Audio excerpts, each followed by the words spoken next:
মেয়েটাকে অমর করে রাখার জন্যে, তার নামে একটা কিছু করার জন্য যদি প্রয়োজন হয়, তার আত্মার সামনে, তার মা দেখবেন, বাবা দেখবেন রোজ একটা ভালো কাজ হচ্ছে, তার জন্য যদি টাকা লাগে আপনারা বলুন, আমরা সবাই মিলে। সেইটা আমি শুনলাম, ওরা বোধহয় ভেবেছেন আমি টাকার অফার করছি। টাকার অফার করে কী হবে? আমি কি মেয়েটার প্রাণ ফেরাতে পারবো? তা ওরা শুনলাম যে বলেছেন যে দরকার হলে আমরা ডবল টাকা দেবো, মদন মিত্র যা বলেছেন। তা আমি জানি না এই ডবল টাকা আপনারা কোত্থেকে দেবেন, কি এই টাকার সোর্স। এত টাকা আপনাদের আছে এর আগে আমি জানতাম না, আমার ভুল হতে পারে। তবে আর যাই করুন, ওই কালো হাতের যে ধান্দাবাজগুলো কালো মুখোশ পরে হুপ হুপ করে ঘুরে বেড়াচ্ছে বারান্দার এদিক থেকে ওদিক, কখন একটা গলিয়ে দেওয়া যায় অভয়ার নাম করে, একটা সিট পাওয়া যায়, তাদের ওই বিজেপি সিপিএমের টাকা, ও টাকা কালো টাকা, ওতে আপনার মেয়ের আত্মা শান্তি পাবে না। ওদের থেকে কোনো মদত নেবেন না। বাংলার মুখ্যমন্ত্রী আপনারাই বলেছিলেন, মুখ্যমন্ত্রী প্রথম দিন এসছেন, প্রথম দিন থেকে আপনারা বলে গেছেন হ্যাঁ উনি যথেষ্ট বেদনা হতো। হঠাৎ এমন কি ঘটনা ঘটলো? তাহলে কি এখন প্রজাতন্ত্র দিবসের এই সবে হলো, এখন কি আমরা সংবিধান পাল্টে বলে দেবো যে বিচারপতি পারবেন না দেবে বাংলার মুখ্যমন্ত্রী বা যে কোনো রাজ্যের মুখ্যমন্ত্রী বা পলিটিক্যাল নেতারা? এটা তো হয় না। বিচারপতি, তা আপনারা বিচার চাইলে বিচারপতির কাছে যান। আমরা বিচারপতির কাছে গেছি আইনি বলে সঙ্গে সঙ্গে সিবিআইকে লাগিয়ে দিয়েছে যাতে আমাদেরটা কেঁচে গন্ডুস হয়ে যায়। ফলে এতে যদি ওর বাবা মা আঘাত পেয়ে থাকেন, আমি করজোরে ক্ষমা প্রার্থনা করছি। কারণ তার বাবা মা যেমন আমারও বাবা মা, তেমন আমারও ঘরে সন্তান আছে, তাদেরকে কোনোভাবে আঘাত করার ইচ্ছে আমার ছিল না। কিন্তু আমি এখনও বলছি যে আপনার চেহারার গলা দিয়ে যদি বিকাশ রঞ্জনের আওয়াজ বেরোয়, তাহলে নিঃসন্দেহে জীবনের শেষ মুহূর্ত পর্যন্ত বুকের রক্ত দিয়ে আমি কিন্তু আপনাদের এই নতুন চক্রান্তের যে জাল, একটা বাঘ গর্তে পড়ে গিয়েছিল, তেমনি আপনারা একটা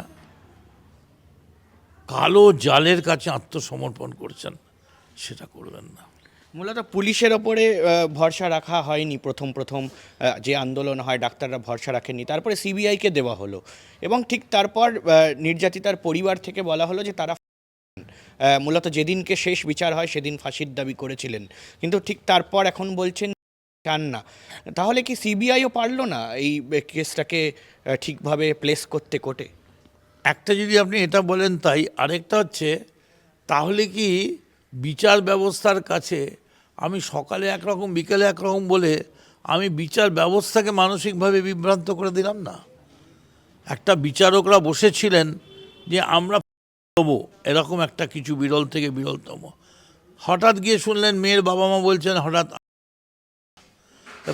কি আসামি কি চাইছে, মাফ করবেন, প্রতিবাদী মানে ক্লেমেন্ট, সে কি চাইছে, যার বিরুদ্ধে যে অভিযোগ করেছে অভিযোগকারিনী কি চাইছে, এটা তো বিচার। আপনি বলে ফেললেন, হওয়ার পর বলতে হয় না। আর সেটা করবেন বিচারক, বিচারকের ওপর চাপ সৃষ্টি করুন, বিচার ব্যবস্থার ওপর চাপ সৃষ্টি করুন, ভারতবর্ষের গণতন্ত্রের ওপর চাপ সৃষ্টি করুন। দিল্লিতে বসে আছে আপনার নরেন্দ্র মোদী এবং সবাই, তাদের উপর চাপ সৃষ্টি করুন। কিন্তু এখানে আপনারা যেটা করছেন, এই যে কথাটা, ধরুন আমি কে, আমি মদন মিত্র, আমি খুব বেশি হলে একটা লোককে 50 টাকা 100 টাকা দিয়ে সাহায্য করতে পারি, একটা জামা কাপড় ছিঁড়ে গেলে দিতে পারি। আমি তো কথা বলিনি যে আমি এত টাকা দেবো, কিন্তু আমি শুনলাম অত্যন্ত দুঃখে, আমি রাতে ঘুমোতে পারিনি, আপনারা বলেছেন যত টাকা মদন মিত্র দেবে তার ডবল টাকা দেবো। এই এত টাকা কোথা থেকে, মানে মানুষও প্রশ্ন করবে। একেবারে একটা অন্য প্রসঙ্গে একটুখানি প্রশ্ন করব, সেটা হলো একটা বিরল ঘটনা সামনে এসছে, একটা ভিডিও ভাইরাল হয়েছে যে ক্লাসরুমের মধ্যে একটা Maulana Azad Abul Kalam university, technological university হরিণঘাটাতে রয়েছে, সেই ক্লাসরুমের মধ্যে দেখা যাচ্ছে ছাত্র তার একেবারে শিক্ষিকাকে সিঁদুর পরিয়ে বিয়ে করছে এবং তারপর দেখা যায় যে সেই শিক্ষিকা ডিনাই করেছে বিষয়টিকে। এবং তার পাশাপাশি কিন্তু একটা ছবি ভাইরাল হয়েছে, সেই শিক্ষিকার সঙ্গে আবার গভর্নর সিবি আনন্দ বোসের ছবি পাওয়া গেছে। কি বলবেন? দেখুন, কোনো শিক্ষিকার সঙ্গে যদি গভর্নরের ছবি পাওয়া যায় তাতে আমি অন্তত কোনো আপত্তিকর কিছু দেখি না, যদি ছবিটা আপত্তিকর না হয়। তার কারণ গভর্নর হচ্ছেন চ্যান্সেলর, তো তার সঙ্গে শিক্ষিকার যোগাযোগ থাকতেই পারে। কেন, কোন সময়, কিভাবে ছবি তুলেছে, ছবিটা জোর করে তুলেছে কিনা, আপত্তিকর ছিল কিনা। আর যেটা আপনি বলছেন ক্লাসরুমের মধ্যে দেওয়া মাথায় সিঁদুর, এটা তো সত্যি খুব অপ্রীতিকর, দেখতে খারাপ লাগে।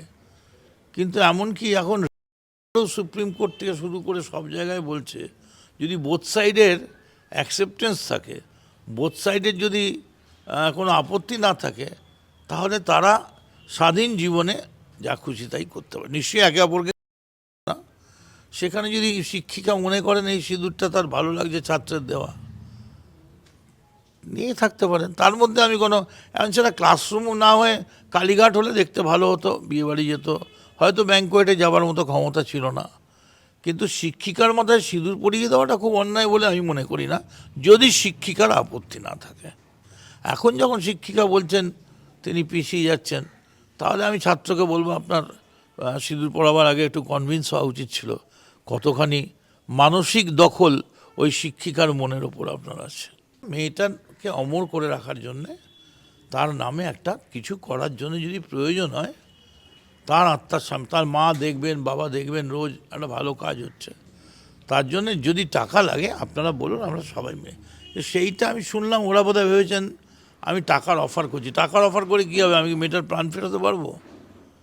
তা ওরা শুনলাম যে বলেছেন যে দরকার হলে আমরা ডবল টাকা দেবো, মদমিত্র যা বলেছেন। তা আমি জানি না এই ডবল টাকা আপনারা কোত্থেকে দেবেন, কি এই টাকার সোর্স। এত টাকা আপনাদের আছে এর আগে আমি জানতাম না, আমার ভুল হতে পারে। তবে আর যাই করুন, ওই কালো হাতের যে ধান্দাবাজগুলো, কালো মুখোশ পরে হুপ হুপ করে ঘুরে বেড়াচ্ছে বারান্দার এদিক থেকে ওদিক, কখন একটা গলিয়ে দেওয়া যায় অভয়ার নাম করে, একটা সিট পাওয়া যায়, তাদের ওই বিজেপি সিপিএমের টাকা, ও টাকা কালো টাকা, ওতে আপনার মেয়ের আত্মা শান্তি পাবে না। ওদের থেকে কোনো মদত নেবেন না।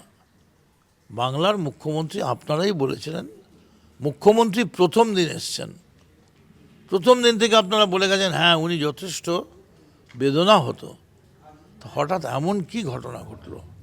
তাহলে কি এখন প্রজাতন্ত্র দিবসের এই সবে হলো, এখন কি আমরা সংবিধান পাল্টে বলে দেবো যে বিচারপতি পারবেন না দেবে বাংলার মুখ্যমন্ত্রী বা যে কোনো রাজ্যের মুখ্যমন্ত্রী বা পলিটিক্যাল নেতারা? এটা তো হয় না।